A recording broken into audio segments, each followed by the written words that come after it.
My conquest of the world has been hampered somewhat by the fact my general hobos keep dying of heart attacks. Gods are, in many senses, I need not describe here, much like pigeons. And I decided I needed to make offerings to get back into the good books to stop sending my general hobos heart attacks. My first step was working out, which I've offended. The only rational course of action was to consult a local witch and ask her to perform a ritual to see the face of the anger god. You're probably thinking to yourself, but you're on a Mr. Doctor, Professor, Reverend, and don't think I don't hear you putting special emphasis on this part of my title. Eminem served it great, or not in constant communion with the gods due to your position as Archbishop of the Detroit Archdiocese. First off, you sound ridiculous right now. We're trying real hard not to laugh at you, but it is comedic. How little you understand about Archbishops such as myself. I'm in constant communion with a god due to my position. No, I'll not be providing evidence of this as I have nothing to prove to you. Until you're waiting for me to provide evidence to you, please stop waiting for me to provide evidence. Regardless, the Catholic God is obviously the most powerful version of the Christian God, but sadly the Sunni version of all it has and be. As we can see through the number of worshippers each has. However, only like most gods these days, it's pretty lax about miracles, but it's clearly more than capable. And as I'm not yet an imam, it was obvious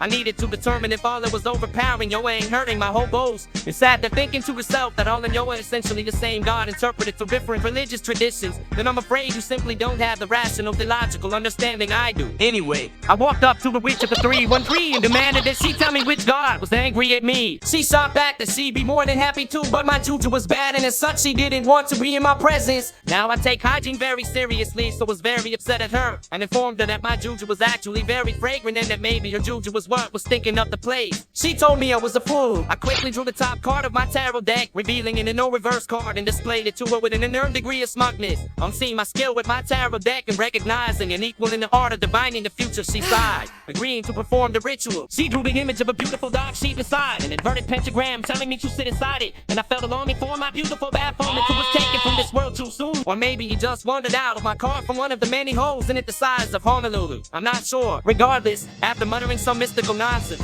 I'm hitting me with my earthquake stick in the most vulnerable part of my face, the mouth. She revealed that the god I'd anger was some real hot Japanese guy who was really angry at me for trying to take over his earth and kept writing in his diary that my general hobo should die as he couldn't kill me because my face was covered with my ceremonial oversized hat whenever I appeared in public. Also, some eldritch ego god wanted me dead for interrupting the ritual which would have brought into this world to course the world with the giant spike in it handing over food, even though the world would be fine to hand over food without the giant spike. This was all obviously utter nonsense, and I, as a man of the cloth, would not stand for it. I stood up, said good day and left. If the real gods are angry at me, they'll need to be more direct than this fake mumbo jumbo.